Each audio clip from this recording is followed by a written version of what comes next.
நண்பர்களே? Okay, all well தேர், all well. பேசலாமா? கொஞ்சம் அமைதியா இருங்க ப்ளீஸ்.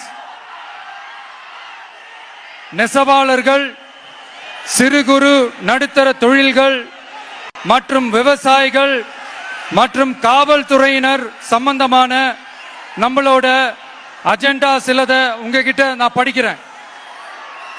ஒன்று, நெசவாளர்களின் தயாரிப்புகளை நேரடியாக சர்வதேச சந்தைகளில் விற்பனை செய்வதற்காக அரசுக்கு சொந்தமான ஒரு உலகளாவிய இ காமர்ஸ் பிராண்ட் உருவாக்கப்படும்.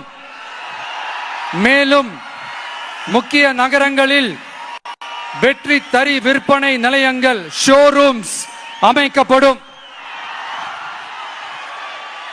இரண்டாவது, நிலையற்ற நூல் விலை மற்றும் மின்சார நெருக்கடி சுமையை பகிர்ந்து கொள்ள கைத்தறி மற்றும் விசைத்தறி வைத்திருக்கும் ஒவ்வொரு நெசவாளர் குடும்பத்திற்கும் ஆண்டுக்கு 30,000 ரூபாய் வங்கி மூலம் நேரடியாக நமது டிவிக்கு அரசு வழங்கும்.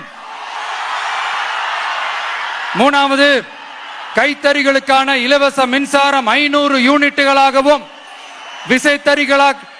விசைத்தறிகளுக்கான இலவச மின்சாரம் 1500 யூனிட்டுகளாகவும் உயர்த்தப்படும். அடுத்தது, நெசவாளர்களின் உற்பத்தி செலவுகளை குறைப்பதற்காக அவர்கள் வழங்கும் நூல், சாயங்கள் மற்றும் ரசாயனங்களுக்கு நமது டிவிக்கு அரசால் 50% மானியம் வழங்கப்படும். அடுத்தது, நமது டிவிக்கு அரசில் அனைத்து நெசவாளர்களுக்கும் ரூபாய் 10 லட்சம் ஆயுள் காப்பீடு வழங்கப்படும். மேலும் நெசவாளர்களின் முதியோர் ஓய்வூதியம் மாதம் 3000 ரூபாயாக உயர்த்தப்படும்.